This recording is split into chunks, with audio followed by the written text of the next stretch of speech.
Greetings, everyone. I am the Reverend Jill Olds, the director of the Yale Youth Ministry Institute at Yale Divinity School. The YMI is very pleased to welcome all of you to today's gathering entitled Context Matters: The Impact of Social Context on Emotional Growth with Dr. Su-Hui Lee. If this is your first event with us, welcome. If we are well known to you and you to us, welcome. We're delighted to have you all here.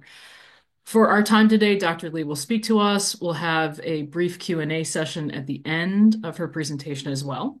We ask that you please remain muted throughout our time together, except when asking questions or during breakout room sessions. We will also be monitoring the chat window, so if you have a question, please feel free to type it in there at any time. Our office has a wonderful staff. I would like to introduce them to you quickly and thank them for their work. The YMI falls under the purview of the Center for Continuing Education.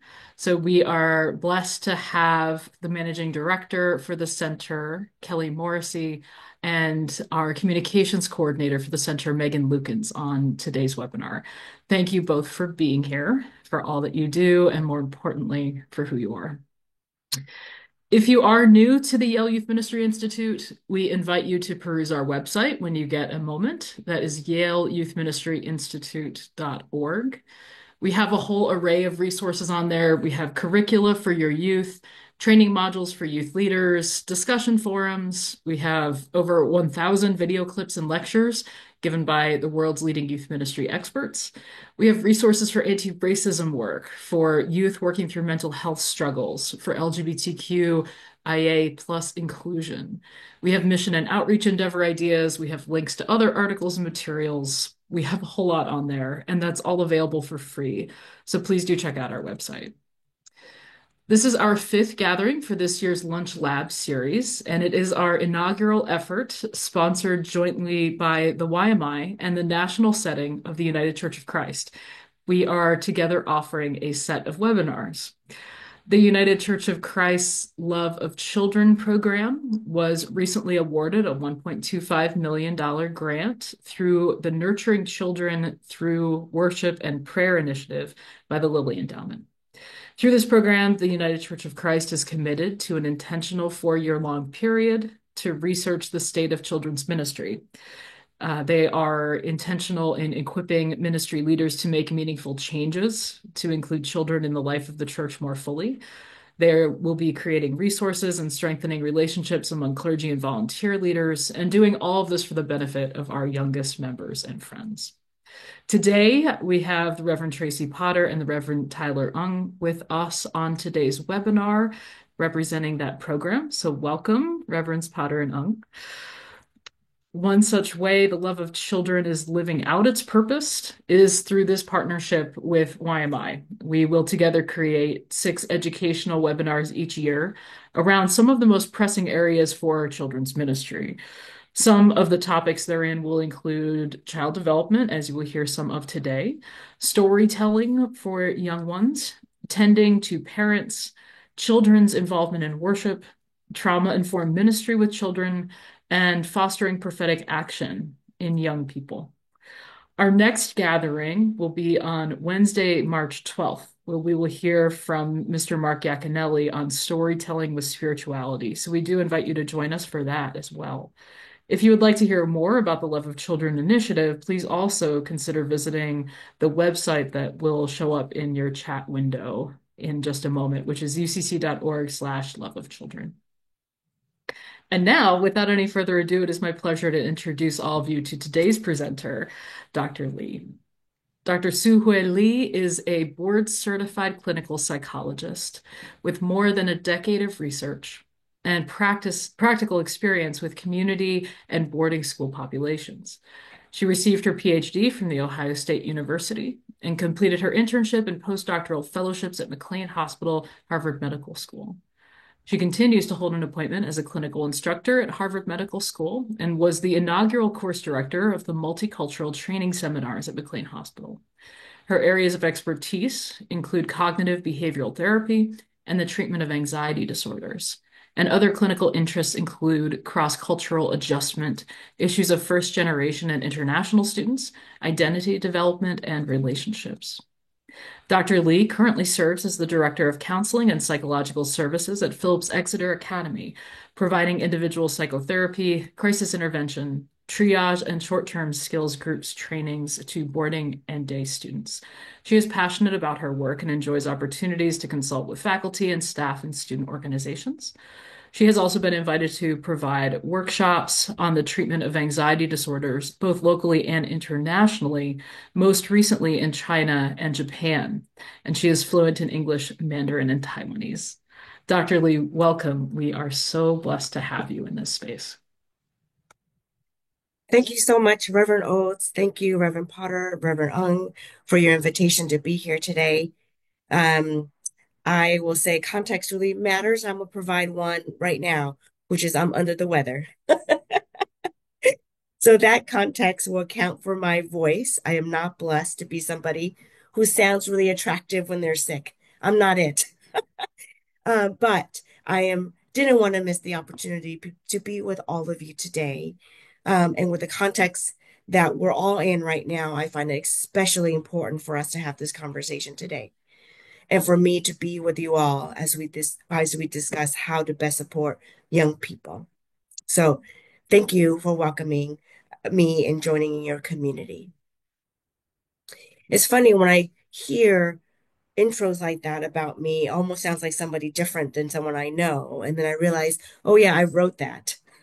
And Joe just read what I wrote. So anyway, thank you all very, very much. My hope is that today is a conversation. And I know there's a limitation in having a Zoom session because there's not a lot of back and forth that would easily be had if we were all in a room together. But we'll do our best. If you have questions, if you want to raise your hand as I'm presenting my material today, please do so. And also know that we will, toward the end of the talk, have an opportunity to be in breakout sessions. So we can be in small groups and gather. And we also will come together as a larger group to have a larger conversation as well. So don't be shy. Let me know what's on your mind. So let's get started. Like Reverend Oates said, I'm a clinical psychologist, and trying to move on to here. And a lot of my work is about how to support young people, especially when they're expressing, whether verbally, behaviorally, and physically, about what they might be struggling with. And I'm pulled to always pause and say that while we can treat the symptoms that are in front of us, while we can address the concerns that we're hearing right in front of us, it's also important for us to think about the context in which the child has been brought up within. And I showed this slide, and I did this a few years ago when I gave a presentation at Yale Youth Ministry when we were talking about the impact of COVID. And I love this picture because I think it's still so applicable to our day, to now. We are, in fact, all different ships during a storm. And it might be the same storm, but even in that same storm, we can experience a very different journey. And it's important when we're working with young people to remember that, as we might assume what COVID might be doing for the young people, as we might assume what current political context might be doing to young people, assumption is not good, right? We know that. And it's important for us to ask the right questions and to be really good listeners and observers about what our young people might be going through. So I invite all of us to kind of look beyond what might be at first glance, because as we know, what we see may just be the tip of the iceberg. And for our young people, there's a lot more to their lived experiences and to their life story that we really need to attend to. So for a moment, I think we should even just look at this photo and think about, where are we at as helpers? Where are you at as individuals in your role with students and young people? And you're going to hear me say students a lot just because I work in a school right now with students. And so when you hear me say students, I mean clients, young people, I mean, however way that you interact with them. But it's important for us to take stock about how are we impacted by all the various social context matters in our own lives. How has COVID impacted you? How is the current political climate impacting you? How is your own family needs impacting you? It's important for us to also understand where we're at too. So I'm going to briefly talk about what I'm seeing in my work with young people. I currently work at Phillips Exeter Academy. This is my 11th year at the school. And I can tell you that some of the mental health concerns we're seeing with students are far more acute and severe than when I first started this job. Our young people are coming in to high school having already met with counselors in the past. When I first started this job, I might be the first counselor ever to be introduced to the young person. It might be the first time that I'm talking to the student and their family about potentially adding psychotropics into our care. But more and more, I'm hearing students that started their mental health journey even back in middle school, maybe even elementary school, that their first touch point with counselor was much, much younger. That some of our students are coming to high school having already been started on psychotropics. And so to me, that's a notable difference and a notable trend. Part of that, I think, is because as a society, we're much better at talking about social emotional needs. As a society, we're better at measuring um, mental health needs. So we're able to talk about it better. We're measuring it more. But also, there's a higher need as an institution that we receive students from middle school and elementary school. We're also noticing that some of the interpersonal skills that we might expect that kids might enter high school with are just not there right now. So as a result, we're seeing more social conflicts. We're seeing difficulty managing and regulating emotions. We're also having students who just can't name their emotions and be able to talk about emotions. It just hasn't been a skill that's been addressed when they're younger. And this is the time when, if we were in a room together, I would pause and ask, are you seeing the same thing too in your work with young people? Right? Are you seeing that even at a young age, kids, or what we would expect to be developmentally appropriate, that they should be able to name their emotions and talk about it and regulate them? The kids simply aren't able to at this time. I want to talk a little bit about why I think that might be. In the age group that I deal with, I'm also seeing an increased pressure to succeed, to be successful, both academically, athletically, musically, in all ways that our society measures success. And again, I have young folks who are coming to high school already feeling like they're specialized. They're a specialized musician, they're a specialized athlete in a particular sport. Kids who will say to me, "Oh yeah, I've been playing the violin since I was 5." "Oh, I've been in the local travel team since I was 5." More and more we're hearing stories like that we didn't, and I didn't 10 years ago when I started working with high school students.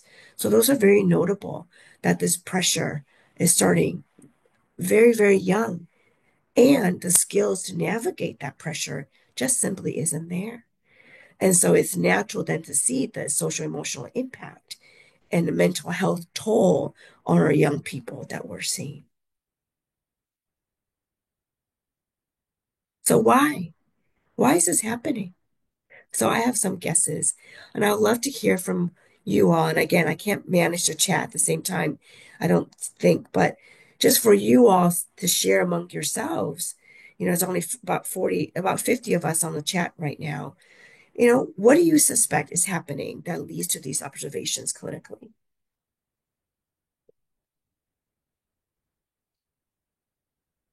Certainly, we can't deny the impact of COVID.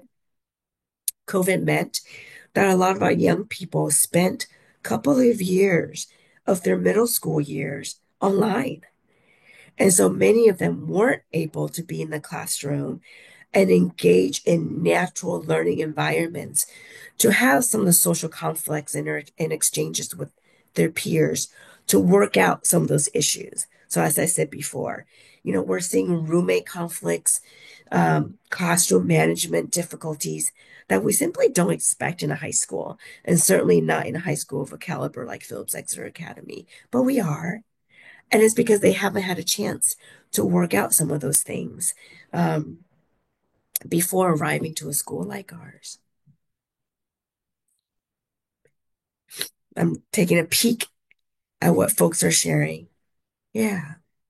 All these matters, right?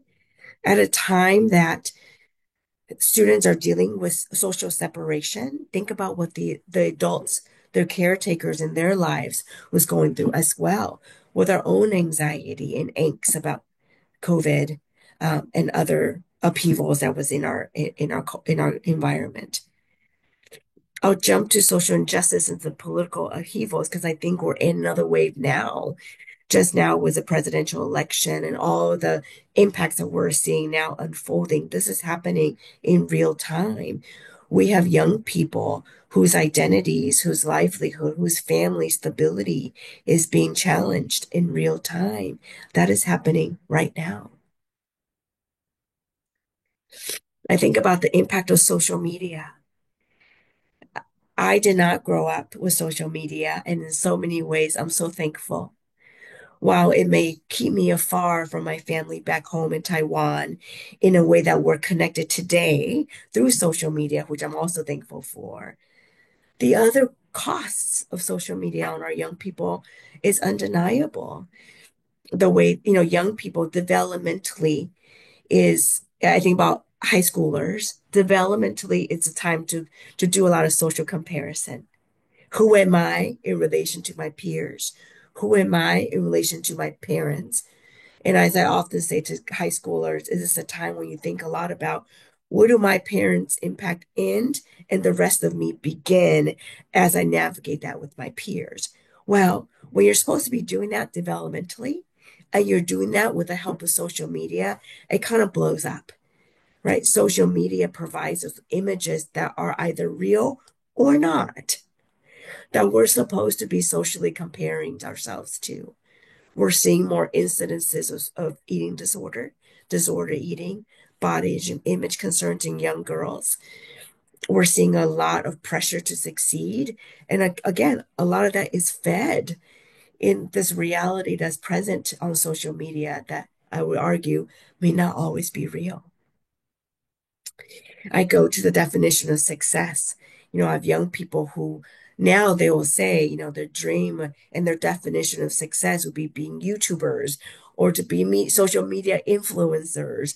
These are these are roles that didn't exist when I was growing up, and certainly not a measure of success or what will give you a fruitful living and what will make a lot of money. But now for our young folks, that's their reality.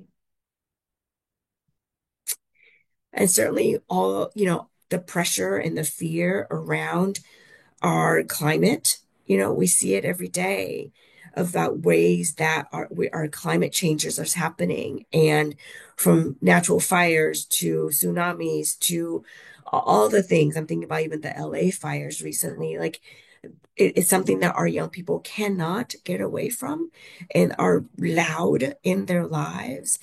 And social media also kind of amplifies all of that in our faces also. So when I go back to my previous slide of what we're seeing on our young people, and I think about the factors in which they're living within, I say, of course they're struggling. Of course we're struggling. And of course we're seeing the things that we're seeing today.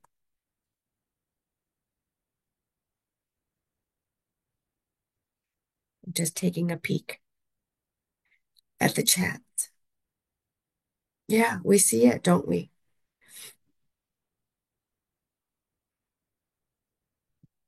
And what it all comes to, in my mind, as a clinician working with youth and working with their family, is this idea of fear. And I think we are all under a lot of anxiety and fear. And again, I'll go back to my first picture and that looks differently for different people. I was speaking with a friend of mine who is a clinical researcher. And her biggest fear right now is that she's going to lose her grant money and that her team will be just kind of disentangled and will be upheaval with her research team. And that's a real fear. And I said to her, my gosh, I can't even imagine what this be like for you and your team. And you know what she said to me? She said, I know, but yet I have not much to lose. as a white cisgender female living, you know, in the part of the country that we live in with a husband who is able to carry us financially if I were to lose my career. For me, I still don't have that much to lose except for my career. I can't imagine the people who are in fear of losing their home, in fear of losing their identity, in fear of losing their safety, that even my fear and my anxiety cannot be compared to those who are having other fears and anxiety. And I thought, oh my gosh, of course, right? So it's just important to name that because even as I name anxiety and fear, that has to be put into context. And we are not going to be we're not going to engage in what I call um, like suffer Olympics. Who has it worse? That's not what I mean, right? We're not going to get into that. And it's not helpful to get into that. What is more helpful is to understand what we are all individually experiencing. And as we're helping young people to listen for what are they afraid of?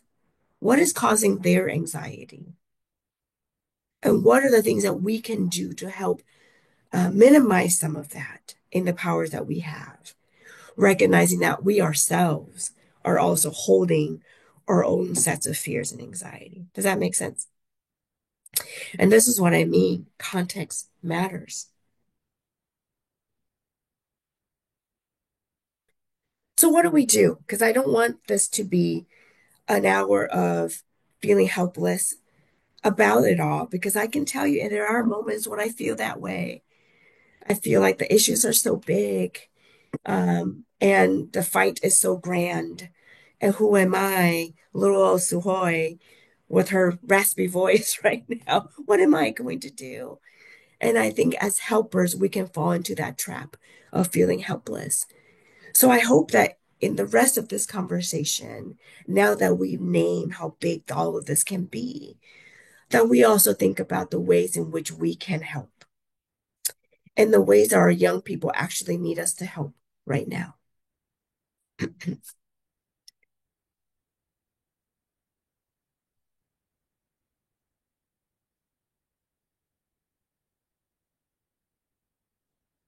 I often tell people that in a moment of crisis, it is important to get back to the basics. The basics, eh, the basics are hard, and yet the basics are what we need. There's a psychologist called Maslow, and he came up with this thing called the Maslow's hierarchy of needs. And he said, for psychologists, for people, helpers, all of us in this room, our job is to help people be the best that they can be, right? How do you reach your utmost potential? And that we call self-actualization. How can you be the best that you can be? And Maslow says, that's all great and grand, but we can't have that conversation if we don't have the right building blocks that a person needs in order to be in a space to talk about how to be the best that they can be. In moments of crisis, we got to go back to the basics. Maslow argues that the basics starts with basic physiological needs that we have. Are you eating? Are you sleeping? Right? Are you resting your body? Are you feeling your body? And I can't tell you how many times when I'm working with my high schoolers that that's the only part that I'm able to talk to them about. When they're talking about, Dr. Lee, I just got rejected by Harvard.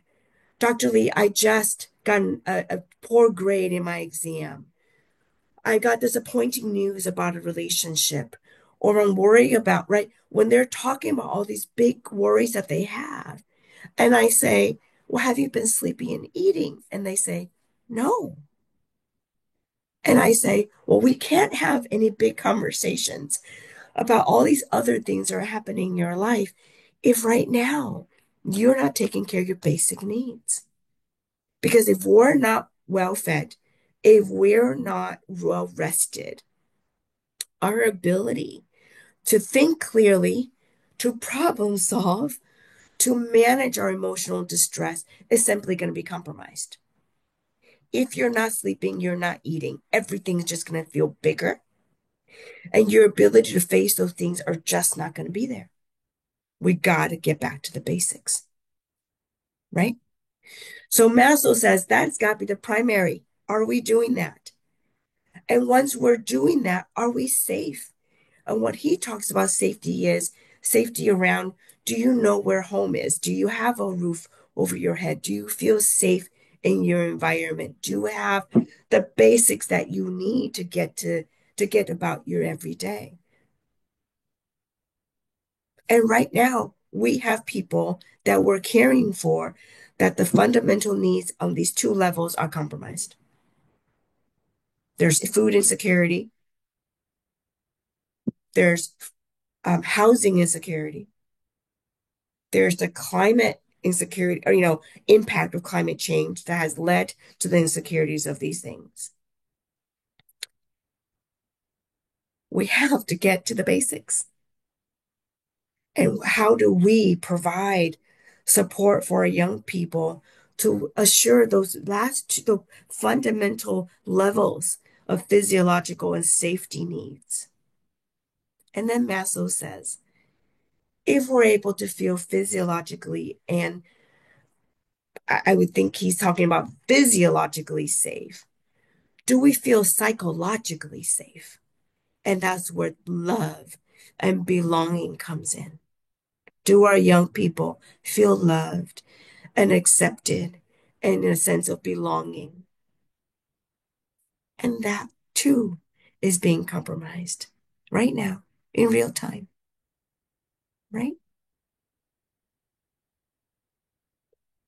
So Maslow's hierarchy keeps going because he says if we're physiologically safe, we are psychologically safe, then that is the foundation in which a person can get creative and have the capacity to say, who am I? Who can I be? And that is the moment they can get daring and creative to say, I am going to go after this. I am going to go after that. I am going to dream big and I am going to be all that I can be. And he argues that without that proper foundation, to ask our kids to think widely and broadly and bravely is a tall ask. So, in moments of crisis, we need to think about the basics.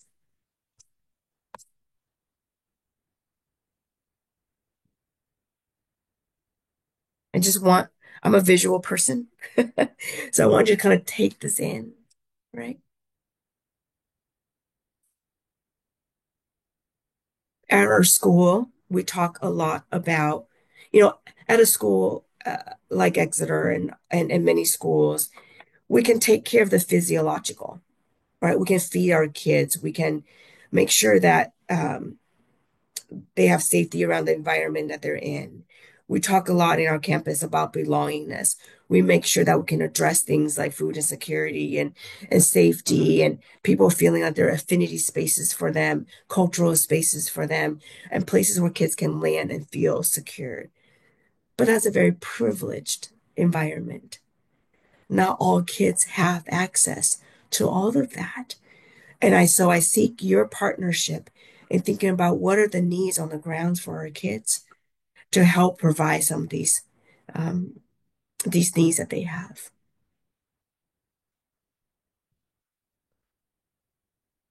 You, you become a safe place, even when the world seems so big and the problem seems so grand, that you are who the kids go to. You are the trusted adult. And what kids know about trusted adults is that they're affirming, they're trustworthy, and we know where to find them. They're predictable. And if you think about the way you showed up for young people, I bet they know where to find you. I bet that there is some safety around whether it's your church space, your office space, in wherever other communities you created. that there is something that's affirming and trustworthy and predictable, and that they can find peace and comfort when everything else seems so big. So I thank you for creating that safe space for our young people. And you know what the data says.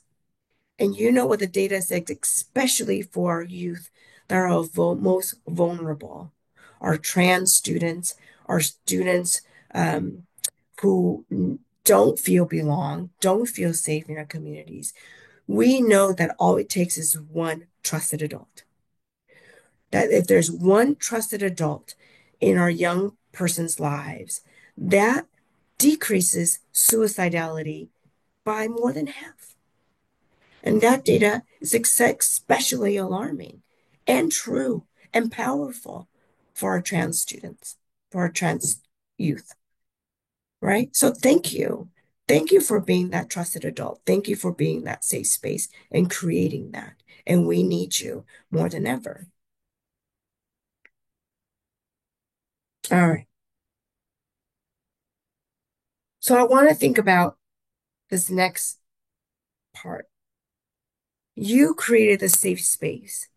You've become the trusted adult for our young people. I want you to take a moment and ask yourself, who are your people? Who are your trusted peers or adults? I want you to think about two of those individuals. And more specifically, I ask you to think about why them? What have they done for you? How have they shown up for you that you see them as your trusted adults? And just think, bring them into the room, bring them to mind.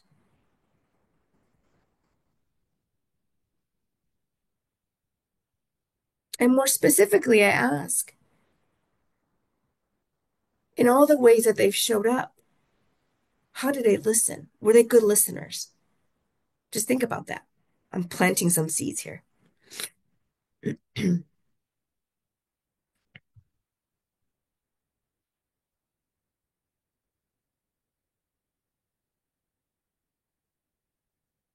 I'm thinking about trusted adults for you personally, but also for young people. So both.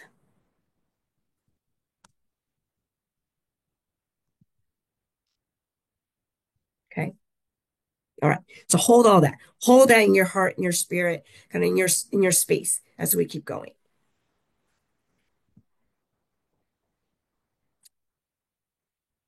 As you might have heard from my introduction, and I mentioned it a little bit, I'm an immigrant to this country. I came to the States when I was 10 years old from Taiwan with my immediate family. I still speak Mandarin. That was something that my father felt really strongly about. And even though I rolled my eyes as a young teenager about, come on, Dad, just let me speak English. I'm so thankful that he insisted on us keeping our mother tongue, and I can still speak Mandarin today. And I'm thinking about listening, and I'm thinking about this word, that this character, ting, which is the way you say listen in Mandarin. Ting. And there's something really neat about this character, Ting, that I want to share with you all today.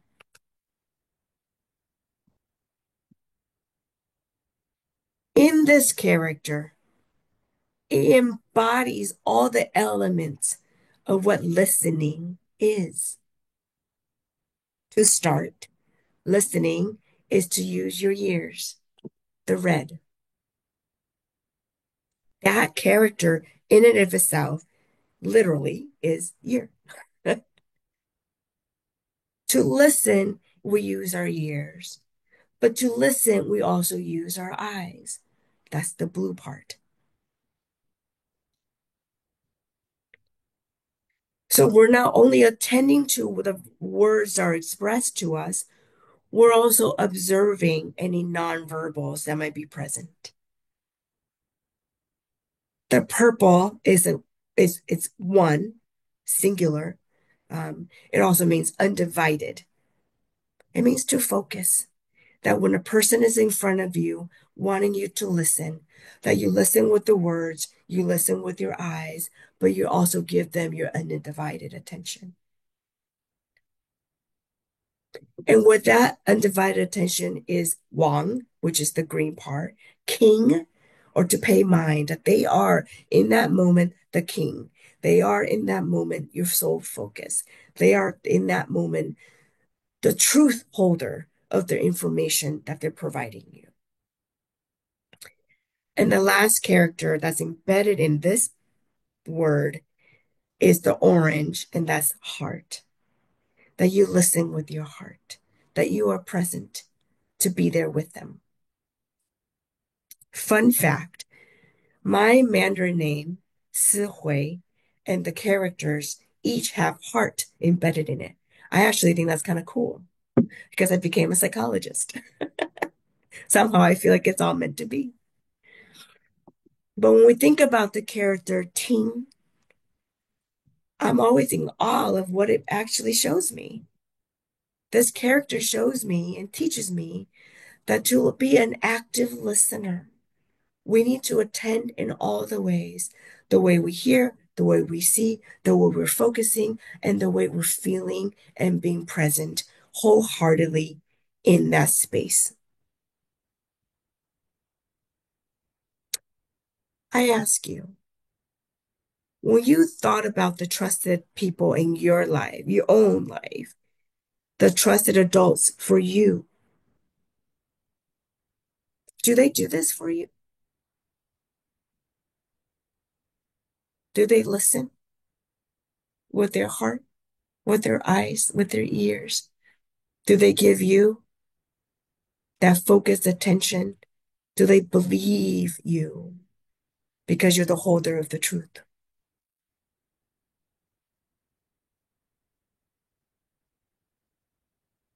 Is this why they're your people?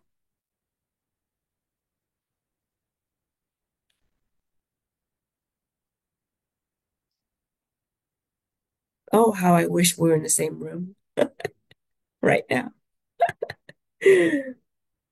But my guess is yes, that these people that came to mind when I asked who comes to mind, they do this for you.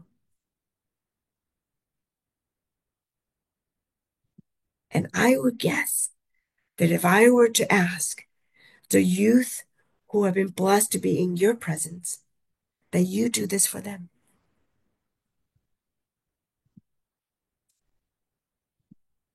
that you listen in all the ways that listening is. So, my invitation to you is to keep doing this because this is how we know the context in which our kids are growing up. We listen to their stories, we listen to how they present, we listen to what they want to share with us, we trust in what they're sharing. I love children's book, a lot of it because it keeps things simple, and simple is so powerful, right?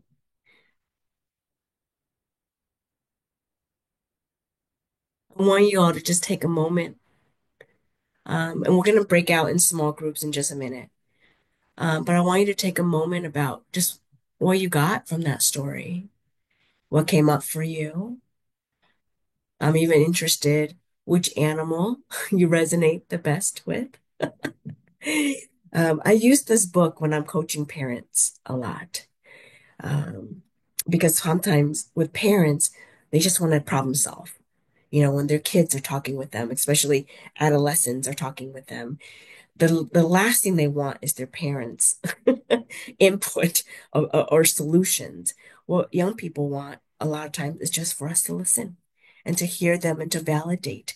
And so I always tell parents, you know, don't be the chicken that's like, like you're constantly trying to solve and talk and talk and talk, and like you're gonna lose your audience. Just listen, right? Um, and I teach parents and their child to even have some conversations using this book of, you know, what do I need from you in this moment? You know, I don't give me any solution. I do this with my husband sometimes. I don't want your opinion.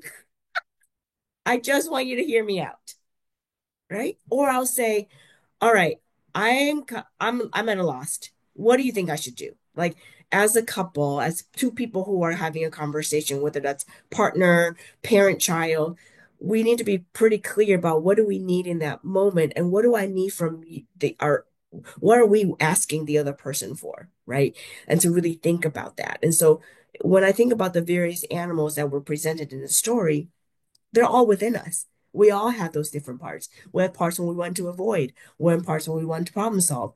We have parts when we just want to get mad, right? We all have that. What does that child, what does that person, what does the listener need from us in that given moment? I think is the question. And to be able to negotiate that together can be really, really helpful because we also can't mind read.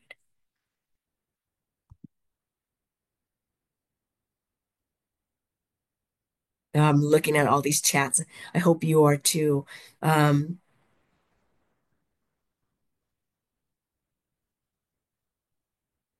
Oh, yes, somebody noticed that the bunny just moved closer. That sometimes it's just the presence, right? And sometimes it's the presence of you and your safe space. How many times have you had a young person come to you and all they wanted was just to kind of be in your office? They don't want to talk. They don't really want anything. They just need to kind of sit. And I say this when I'm training our nurses at the health center because the nurses sometimes get really frustrated. You know, a kid comes in saying that they're upset, they want to talk, but then by the time they get into our office, they're fine. Well, there's nothing magical that happened in these thresholds of our doors other than it's a safe space and that we're present, right? Sometimes a need isn't just verbal. It is something that's just being held. And if I go back to Maslow's hierarchies of needs, it makes a lot of sense, right? If a child is feeling contained and finds safety within our spaces, that in itself can go a long way. All right, being mindful of time here. So the point is to listen, to validate, to connect, and that small moments counts. Sometimes as adults, we think that all our acts of helping needs to be grand, these grand gestures. And if you interview young people, kids especially, I have a 6-year-old. She just turned 6. I still think she's 5. Anyway, um, young people will tell you that it's the little moments that they remember. I'm always shocked by some of the things my kids remember about a particular trip or a conversation. It isn't anything grand. It's something tiny. And I'm like, wow, you remember that, but not to fill your water bottles or pack your backpack. It's the small moments that they actually hold on to. So don't discount those. Are the way that we show up for our people are not always doesn't need to be big. All right. I think with the help, um, with Kelly, I think, or Megan. We're going to break you all into groups. Maybe, what do you think? 8? A small group of 8, perhaps. We're going to break you into small groups, and I'm going to ask you, here are some prompts of what you should bring to the group. I want you to just bring to the group, what do you think about, well, everything I've talked about so far, but more specifically about the story that we just heard about how you listen. Do any of the animals resonate with you? Which one is your default? How do you want to be heard and seen? And in what ways do you think how the rabbit listened was truly powerful? Thank you, everyone. I hope that little breakout room gave you a chance to share some things on your mind and your reaction and reflection to everything we've talked about so far, particularly the book. While you were in chat, I took a chance at the chat box, and caught up on some of the messages. Thank you for how active you've all been and some of the questions that were raised and feedback. I especially appreciate that some folks share that they know about this book and they actually use it, in some of their grief work with young people, which I think that's wonderful. Thank you for sharing that. I was sharing with Reverend Olds that, I presented this book actually as part of our faculty training this year. Um, I find out with adults, there's such a pull to say the right thing, do the right thing, fix it for our young folks. And there's such an energy around that that my message to them was actually be still, be present, actively listen, and that there's power in your stillness. When there's crisis and you can provide some sense of calm and dependable calm, that can be really, really helpful. Um, and I'm reminded that a lot of that reflects our own worries and anxieties, right? Remember the fear and anxiety that we all carry right now is that because we're anxious and we're worried, we then maybe impose that on the young folks we're trying to support. And a lot of it's hurry up and fix it. Hurry up and let's move on from this discomfort. And discomfort is okay. Discomfort is actually part of the healing and part of the growth. If I can tie some back to the things that we talked about earlier in our presentation today, is that our young people really need opportunities to learn some of the skills that they haven't had the opportunities to do that, whether it's because of COVID and they were doing remote learning or what have you. But I think part of it is also the parental stress and anxiety that we care so much to take care of our young people that part of what we, I think, try to do and overcorrectly so is we don't want them to feel discomfort. So I have a lot of families that, we back in the days we talked about helicopter parents, they kind of hover over their kids. Now there's like bulldozing parents. So they just like clear the path for their kids, right? They want to make it so easy or so comfortable for their kids. And what I say to parents is no, no, no, no, no. You might actually be robbing your young person an opportunity to learn, to grow, to mess up and to have to get back on their feet. Those are all mastery experiences. And if we rob them of that, they're not going to gain that skill set. And if they don't gain that skill set, they also don't gain the opportunity to feel good and find confidence and self-confidence and esteem, right? That they can handle hard things. So I really invite adults who are working with young folks to take care of our own needs, make sure that we're okay where we're at, how we're being impacted, and then to hold steady and allow youth to have opportunities for growth, even if that growth process means something is going to be uncomfortable and hard. If that's okay. All right, let me just go to my final slide.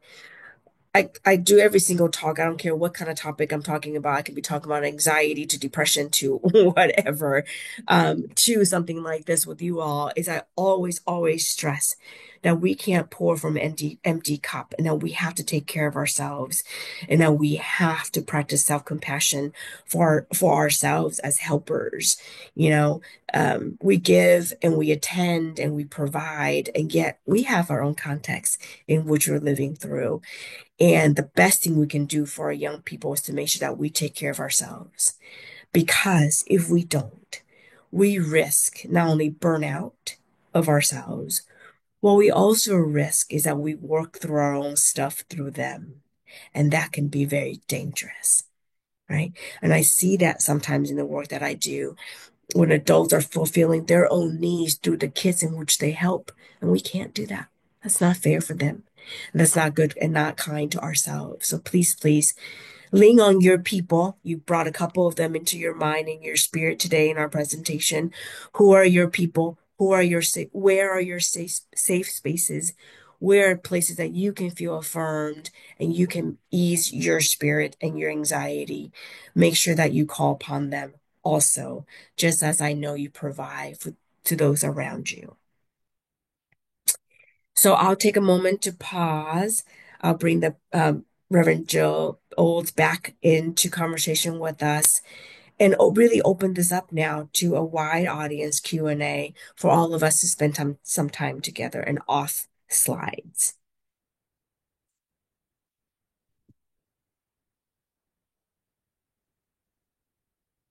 Dr. Lee, thank you so much. This has been really rich and thoughtful, and I think we have a lot to chew on here. So, folks, as Dr. Lee shared, if you have questions, please don't hesitate to put them into the chat box. And that we can also open up the floor if folks want to articulate a question as well. But I have a couple just to get the ball rolling here. So, uh, Dr. Lee, you have shared that there's a lot of pressure happening for these young people, and that's not new. But what you have seen that's newer, I think, if I got you right, is seeing folks who are saying, "Yes, I've been in playing soccer since I was 5 in this kind of intensive environment, or I've been Yeah. playing this instrument for a really long time since a young age." So it sounds like there's even for kids at a really young age, there's a great deal of pressure at a time when developmentally they haven't learned the coping strategies for tolerating that level of stress. So I'm wondering what you think an approach is for dealing with this, especially for those working with younger children.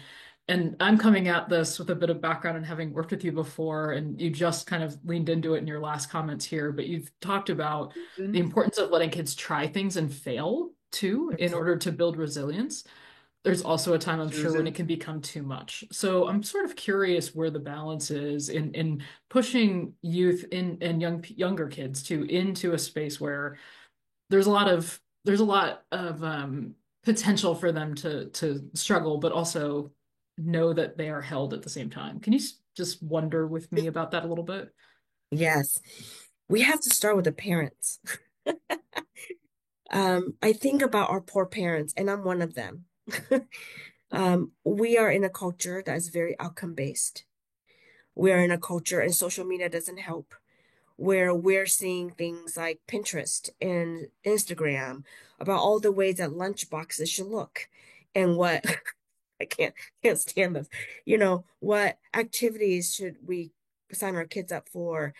And we as parents have so much pressure to perform ourselves because there's a connection almost as if I'm not doing right by my children if I'm not providing them with all of these opportunities, and will push a step further from that and say, I have failed as a parent if I don't provide all these things to my children. And I think we need to reimagine that. We need to really redefine what being a good parent is and isn't, and get away from some of these outcome-based measures of successful parenting. Because now it's our stuff, it's my stuff, right? When I get group chats from moms who are asking me about what I'm signing my kids up for summer, it's January, people. I don't want to think about some. I can't even tell you what we're doing next week. I can't think about what we're doing in August, right? But then I feel guilt and I feel pressure and I feel and I have to say to myself, time out, Sohoy, time out. You didn't grow up with summer camps because your family couldn't afford it and you turned out okay. Hold on, time out. You didn't, right? And like your plan this summer, hopefully, is the kids footed, playing outside and just getting dirty and gross and like, right? Like a timeout. How do I check myself and make sure that my own desires and needs and measures of successful parenting isn't being imposed upon my children? Because I think what my children are going to remember the most is the time that I play with them on a board game, not some fancy camp that I sent them to, right? So I think we have to start with the parents to really think about, is this about my stuff or is this about the kids? So there's that, full stop. I do think that we need to provide opportunities for kids to learn things. But again, that doesn't happen only in fancy summer camps. That happens in how we relate to one another at home. I'm on my child. I have two kids, an 8-year-old, almost 9, and someone who just and a daughter who just turned 6. And I'm thinking a lot about, and I'm on their case about how they talk to each other. How do we treat one another in this house? How do you see your parents modeling for you how we treat one another? And I'm expecting you to treat each other as siblings with some of those things. Those are the small learning opportunities I'm talking about. Nothing grand, nothing special, but it is to me the fundamental building blocks of what's going to be successful for them as relational people to each other And I say to my son all the time, because he's not very nice to his sister sometimes. I'm like, Alexander, you're so kind to your friends. You're so thoughtful to your friends. Do that for your sister. Come on. I know you have the capacity to do it. You got to do it, right? So it's those small conversations around the family dinner table. We have dinner together every night.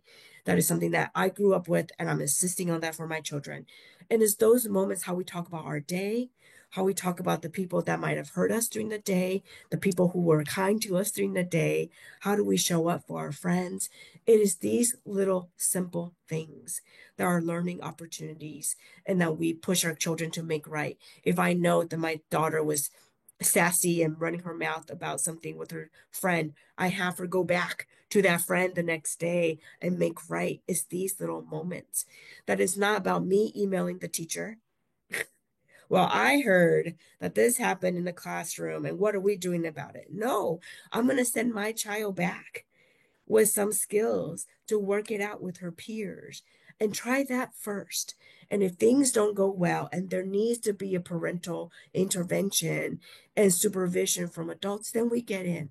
But not until the kids try first with some skills that are informed by us, right? So to your point, Jill, about where are some limits, there are times when adults have to step in, but I don't want to be the bulldozing parent that steps in first without letting little Emma go back and make right with her friends.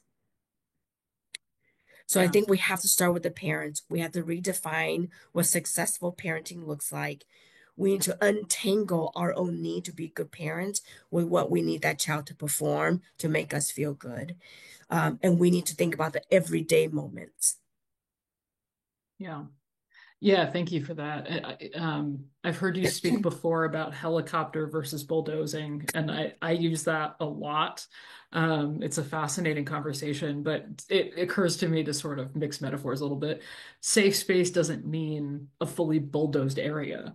Safe space means being able to let young people find their way, but also know that they have someone who is aware of where they are, what they're doing, is invested in caring for them, and keeping an eye without forcing one's way in. So, I mean, it's very similar to the rabbit, right? The rabbit gently approached and only stayed actually when the child said, "Please stay with me," right? That's Yeah. interesting. So, yeah, I really appreciate this.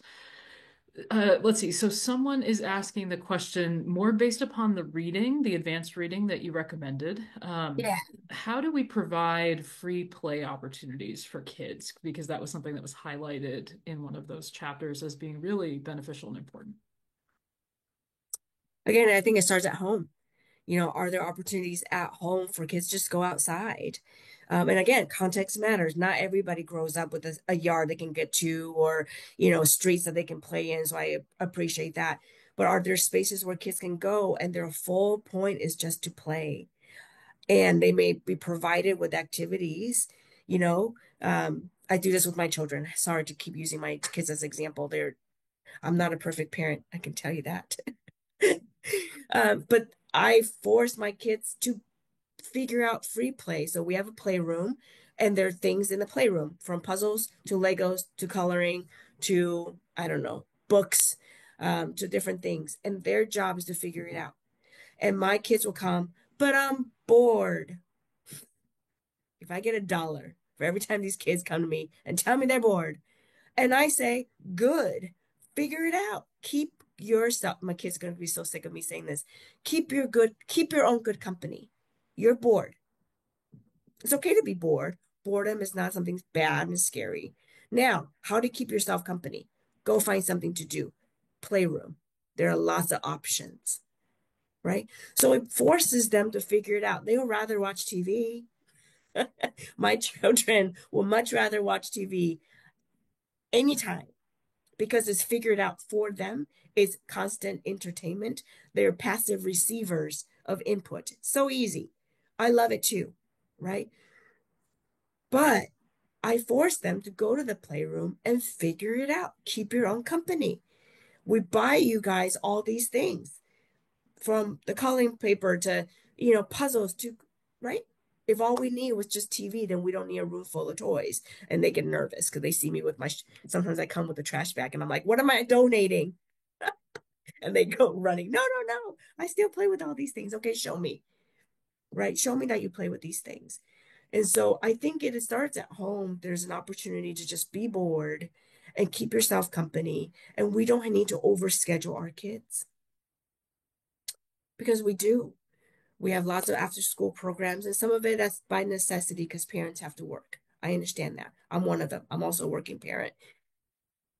But but it doesn't mean that every night has to be scheduled. It doesn't mean that every weekend has to be part of it. We had an opportunity to think about, do we sign our child up for traveling soccer, speaking of soccer, a traveling soccer program for the spring. And my husband and I decided no, because that's going to dictate every weekend. And not only is it going to dictate every weekend for him and us, but also his younger sister, which isn't fair. She's just going to be there watching, not playing, right? And for what? For what end? Is there a way for us to provide another opportunity for him that does not have to dictate our entire family's weekend in a way where it's so scheduled? That's all we do all weekend at the expense of other ways of being together as a family. And so I think having to make those hard choices is the daily insistence and commitment we have to free play. We have to insist on it. Yeah, love that.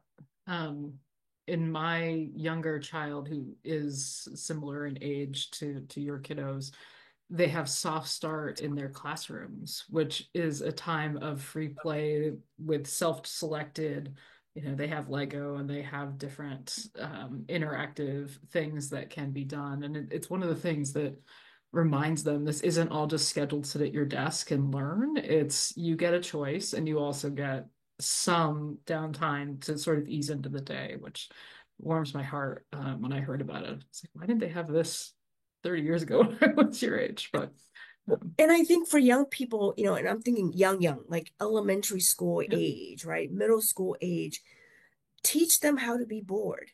Teach them now how to keep their own good company before they have social media, before they have a smartphone in their hand. Because if they don't figure this part out, that part is going to be too seductive. It's too easy. It's at their fingertips with all kinds of things, from pictures to games to social connections to whatever it may be. It's too easy. But I worry that we have a generation of kids who haven't learned how to be bored and learned to figure out how to keep themselves company outside of a screen, that this is now their go-to. And nothing breaks my heart more than when I, go out to restaurants and I see families sitting down for a meal, but the children are on a screen. What a robbed opportunity to me to engage in conversation, engage in what do you do when you're sitting, my kids all the time, what do we do? You know, you color, you do the work, you do the what restaurants give you in a bag of a piece of paper. You do Hangman, you do, tic-tac-toe. You do all those are moments of engagement. It would be easier if they had their cell phones or on a screen. I understand. I understand parents who's had a long day and they just want their kids to be quiet, to not ask for something. I get it. But yet there's a cost to those rob opportunities of mastery. And I want to make sure that we send our kids to middle school, to high school, to college with some of these skills already in place before the other things are competing for their attention. yeah, Right? yeah. Thank you for that. Yep. I'm looking through the chat. So one person asks, they're wondering how we can help build capacity in the adults at their church to be this sort of listening presence with our children so that they can have a wide network of trusted adults, knowing that one makes all the difference in terms of mental health, but hoping to foster that community feel. Any advice on ways to nurture a community to do this kind of work together? Yeah. I think about adults. And sometimes we want to solve complicated problems with complicated solutions. That's just how our brain works.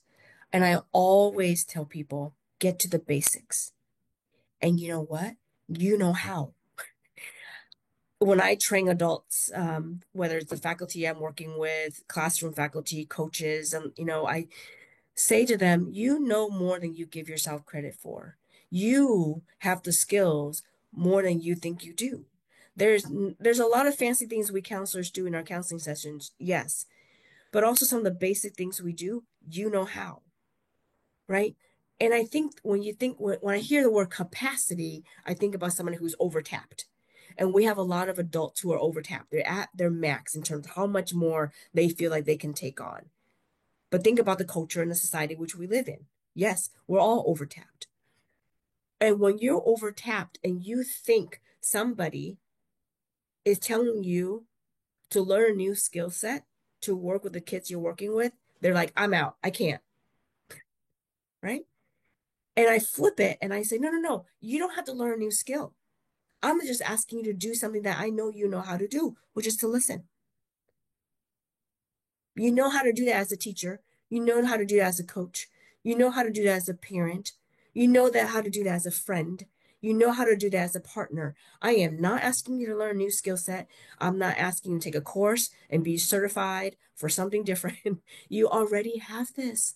And so I think part of building capacity is to empower that you got this. You already know how. And I'm not asking you to do more than just that. And I show them the word team, and I read them this book, The Rabbit Listens, and I ask them to think about the people that, right? It's like, oh yeah, I do know how. So I think for the folks that you're working with, it's just to remind them you are already doing this. We're just asking you to be even more intentional about it, to have a framework to understand your secret sauce, and that this is already happening, right? But now we have a common language around it. We have some holding around it. That's all. It's not a new skill because where I work, people freak out if they think they have to. Another thing I have to do for my classroom. Another thing I have to learn. No, no, no, no, no, no, no. You already know how. And then I remind people to take care of themselves. That's capacity. If you're underwater, you are no help to anybody, right? What is that old I used to think I came up with this and I know I didn't, but people use it all the time now, so I know I didn't. But it's the oxygen mask analogy. You've heard it, right? You have to put your oxygen mask on yourself first. Otherwise, you're no help to somebody else. It's the same thing. And so if you're working with adults in your community and you feel like they are tapped out, empower them with what they already know, give them permission to rest. Give them permission to tap out. None of us can do this work by ourselves. And I tell my team all the time, I need to be able to tap out at times because I know you're going to tap in. And I know that there are going to be times when you're going to tap out and I'm going to need to show up, right? I'm sick this week. I've not been at work this week, but I feel like I have the permission from my team that they got it. And that's literally the text and message I got from my team is like, we got this. You just go and take a nap. Right? Like we need to be able to do that for one another because this work is really, really hard.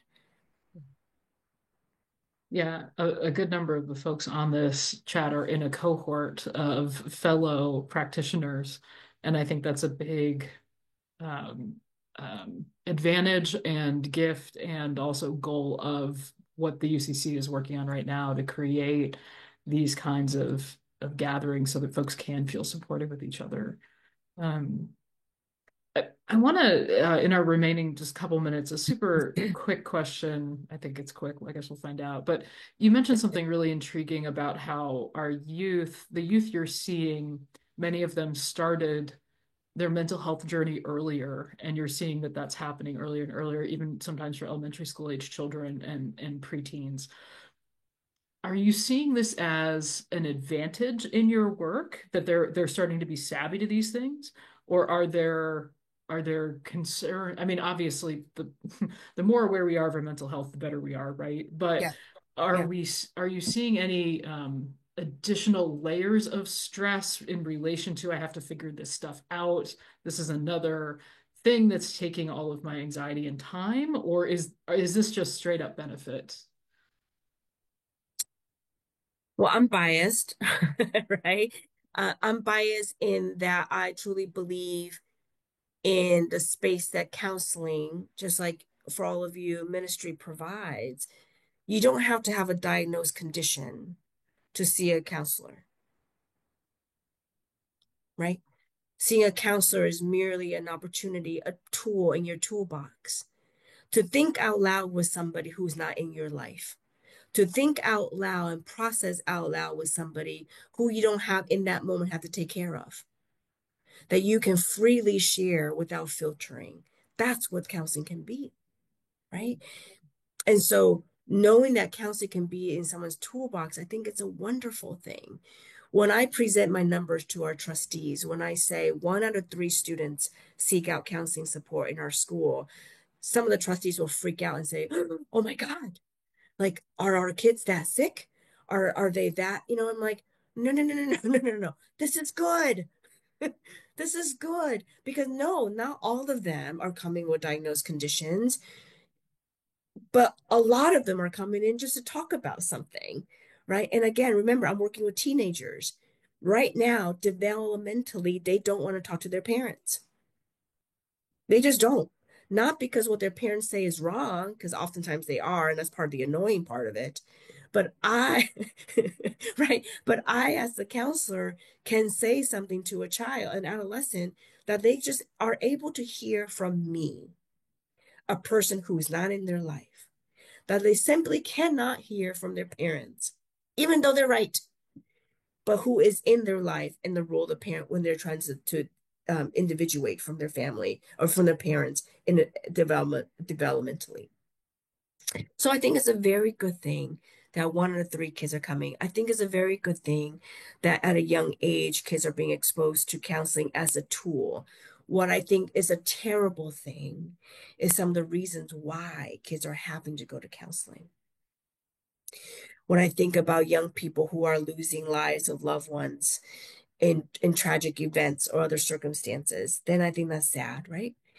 Um, there's things about grief and about trauma we can get into, but grief is when things are happening that to be expected. Trauma is when there's not supposed to happen. And I think a lot of our kids are having traumatic experiences at a younger age that is unfortunate. And yet I'm so glad that people understand that counseling can be a tool and can be a place to get where healing can take place. So I understand that data point in different ways. I celebrate it, and then I also makes me worry for our young people. That And I sounds think again, awesome. Go ahead. I say again, context matters. Any statistics without context is dangerous. You have to contextualize any data point that you're given to understand what that data is actually telling you. Otherwise, you can run with a number like 103 kids see counseling for whatever agenda one has, right? You got to context matters so much. Yeah. Yeah. Yeah, that's wise. That makes all the difference in how we listen and how we interpret and how we see all of the things that are we're in the midst of and that our young people are in the midst of.